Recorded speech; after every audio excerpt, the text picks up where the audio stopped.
Selamünaleyküm dostlar, hürmetli yurttaşlar. Bugünkü satığa çıkan cayımız Ürgen şehrimizde.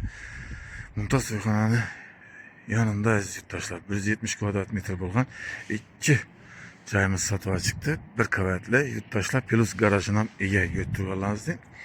Garajınam ege.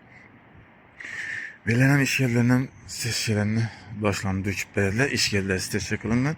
Köçemize daşlanıp döküp verirler yurttaşlar. Cayımız fasadları sıvak halette. İş yerleri götürüyorlarınızın süpingelerimizden kuyulup tuttu. Plus garajına ege ait gitkemizin garajından zötüp taklap verirler yurttaşlar darvazasını koyup. Götürüyorlarınızın darvazasını koyup beylerimizden şipakulupça kılıp pedaloglarımızı gipse kartondan kılıp koydular. Bir de bahçe, mektep, marşrutlardan mamma yok yakın hem böyle yurttaşlar götürüyorlardı. İki xanamız Uğuloyda joylashgan bu joyimiz. Uyni her bir xonalari eddinli köçeye qaragan. Oynalari köçeye qaragan yurttaşlar. İşlerimiz chiroyli demir eshiklardan bismillahirrahmanirrahim giramiz. Girgandan katta dalanimiz.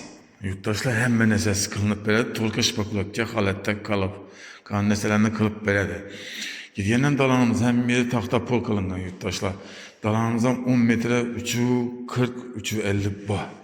Bir de çap tarafımızda rakamına mestası kafeler kılıngan. Su, soğuk su, kanalizasyon montajları bütün tuttu böyle rakamınamızdan koyup verdi yurttaşlar.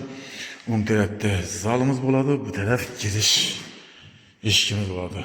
Elektrik avtomatlarım kılınıp durdu.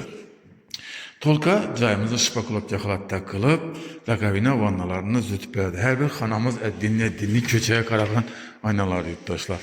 Eşiklerimiz indi hepçilerle eşiklerden birimiz zalımız bir 6 metre 380 labba zalımızdan. Şipakulak yakalatta elektrik montajı işleri bitirdi. Fotoğraflarımız gipsa kardondan kılın tuttu. Aynalarımız aynalarımızdan aqua radyatörlerinden koyup verdiler yurttaşlar. Toz şişeleri gelip tuttu. Patagonikler koyulduğunda bir yere çıkış için lisansalarım kılınıp verildi. Kılınan işlerine ait gitveremiz yurttaşlar. Aslasıyken Arintede Mumtaz Soyxana'ya yakın cayımız. İki Uğuloyda joylashgan cayımız. Eddiğini salıngan bir aqua radyatöründen koyup verdiler. Birimiz spaniye eşikleri ait etkenimizde MDF eşiklerden ayak değerlerimiz tahta pol kılan tuttu. Aynalarımız görgenizde eddiğini köçeye kararlanan aynamız. Biri aqua radyatöründen koyup verdi. Aqua aynalarımız patagonikler koyulduğunda. Şipakulakça halette yurttuğulanızda. Xalasanızda aboy, xalasanızda ataçentör kılış için kurucumuz halette koyup verdi. Birimiz aşxanamız. Aşxanamızdan götürsə ayak deyilər taxta pol kılıngan, isti soğuk su kanalizasiyaları montaj işleri bitken, fartıqlarımız kılın tuttu. Bu tarafta ise yine bir spalnimiz. İki spalni, bir zal, bir dalanına ege. Birimizden bak tarafa qara aynamız eddiyeli götürsə patagonikler koyulundan, akvaradyatılan koyup verediler.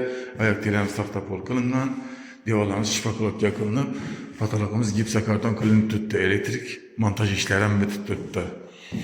Gelip halanızdan kılıp, küngüldenizden kılıp alaverirse yurttaşlar. Benim akvaradyatılarımızı koyup verediler. Toz şişeleri gelip tuttu. Doğruda stendika yolunu şanceler hemen esası gelip tuttu yurttaşlar. Birimiz sanuzelimiz eşikleri 50 milyonlarını ayak değil diyorlar kafir kılıngan. Birimizden sanuzelimizden zütüp verediler. Su toz şişeleri kanalizasyon toz şişeleri gelip tuttu. Taklap belirle gelip göresiz mülkiyesini çakırıp beğeniz görüp gepleşeveresiz. 170 kvadrat metre bulgan cayımız Paşanlık Otan'dan giriş işlerimizden bu. Sönkelerimiz kılınga.